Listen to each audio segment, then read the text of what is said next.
Wakhuluma uMashabehlezi. Wafowethu ufanele sixoxe sande nokuxoxa uMashabehlezi indobandobane elikhuluma yiyo. Sekhona namanje. Uphofu ekhotha amanxeba. Uphofu ekhotha amanxeba uMashabehlezi. Akekho omnye uye lo uphinda ubone futhi. Ngizona ngiphinde ngithi wenaba. Kunenkinga la. Benginamathenda. Amathenda ami behamba kahle. Kodwa ngokuncola kwenyama kimi. Bagcina abathi bengangithandi ukungiqasha kumathenda abo. Wabuyela phansi umsebenzi. Umsebenzi ayingeni imali, umsebenzi ubuyele phansi. Imali yavaleka isivaliwe.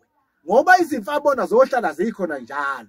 Ehlala julela abantu njengoba niyibona na ku TikTok zikhona. Nakhona ke emabhizinisini zikhona imfa abona ezibakhona. Eyifuna ukuphazamisa umsebenzi wakho. Uyayizwa lo ndaba? Zama yonke indlela mfowethu usondela uMashabehlezi. Uzothola ukuvula lo bhizinisi yakho. Njengoba ngizaqhubeka ukuthi amathenda avalekile. Asebenza wayi phambili abili. Ayingeni manje. Uyabona? Nakubantu sengibuba ngisathanda ngisangathi ngishawe isicitho. Uyayizwa lo ndaba? Abanye beje besethi hayi ngcono sothatha isipoki. Uyabona? Ngenxa yesimo somsebenzi obona ukuthi umsebenzi wami ufile. Uyayizwa lo ndaba? Ngoba kungaphuphile amanzi engenise kubhoza ezamandla egcwele. Uyayizwa lo ndaba? Kanti sekuphephuka kwebhizinisi yami. Uyayizwa lo nto ngishoyo? Ngizophinda ngichaze kakhulu la kumabhizinisi njengamathaveni. Ngizophindela emathaveni ngithi ukuchaza kakhulukazi. Bekade ibhizi kakhulu indawo yami. Ngafika mina noma ngisihlakaniphi.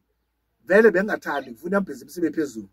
Ngathatha isithunzi sakho. Umuntu mayethatha inhlabathi yasesangwe nofutha ngayo. Uvele uzoyiphupha ibhizinisi ihlakazekile kufa abantu babulalana lapho phakathi. Babulalana nje selenziwe lapho sisipoki ngaphakathi. Lafa ibhizinisi yakho. Ngoba funa bonke abantu bebuye beza kumina. Ngoba ngidinwa ukuthi ibhizinisi yakhe ibigijima ihamba. Uyayizwa lo ndaba? Abantu ngibabulawa yilokho ibhizinisi isuke phansi iphakabe. Kuthi ekugcineni uyayibona ibhizinisi iyacishe siyaphela. Ize ngodumo ebisiyaphelela udumo lwayo. Udumo wafina udumo lakho ufanele uphakamele phezulu. Njengoba ulwakhile ngalolo gama lakhona. Phakama ke mfowethu uzothola kuMashabehlezi uzohlola qala. Ukwazi ukuthola izinto ezokusiza. Uthola izinto ezokukolopha kubhizinisi yakho kuyithaveli yakho ukwazi ukungena abantu bezothenga. Uyayizwa lo ndaba? Ngivula isitolo sami besisikhulu. Sandile bengena abantu kakhulu sasuka. Egcineni sesishona phansi. Yingoba ngibonanga ukuthi kwenziwe yini. Uyayibona? Nomuntu uqala ukuthumela isilwana waphuphulele nentombazana. Uyayizwa lo ndaba? Waphupha kusuka umvuzo zomoya. Lethi umvuzo sizothatha umsebenzi kuwena. Awuboni wena? Sizothatha umsebenzi wakho, sizokubulala sokuqeda. Ngoba sithola umvuzo zaphezulu. Uyayizwa lo ndaba? Kwafuna ukuhamba uthayela. Uyabona? Basaqala lapha ukugwaza kulemazwa nabantu. Ngoba bevele ehlizi ibhizinisi yakho. Igama lakho uze ligeze libe libi. Uyayizwa lo ndaba? Uyayazi na mfowethu lapho kufela khona abantu njenge indawo edayisa utshwala ithaveni. Iyavalwa lo thaveni. Uyabona? Ebevele befuna ibivalwe. Abantu bahamba lapha phandle ukuhambela. Vala mfowethu masukuvale masukucima. Vala. Sikhona iqhubuse amahlabehlezi sezitha. Uyayizwa lo ndaba? Esikhahleni izitha zingazi ukuthola umsebenzi wakho. Woza amahlabehlezi ohlala phansi sisigaye kwezele. Usithathe isigubhu. Uyayizwa lo ndaba?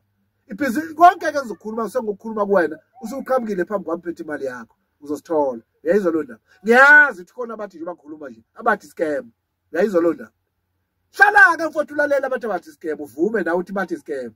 Izimfa abona ke zona ezethu uyakwazi ubosha amagama abantu leso. Uyayibona lo. Ungabavumeli labo bantu. Uyabona? Bheka kuMashabehlezi uzobona iscam yini mafuna uMashabehlezi. Uyayibona? Ngiyabonga mfowethu.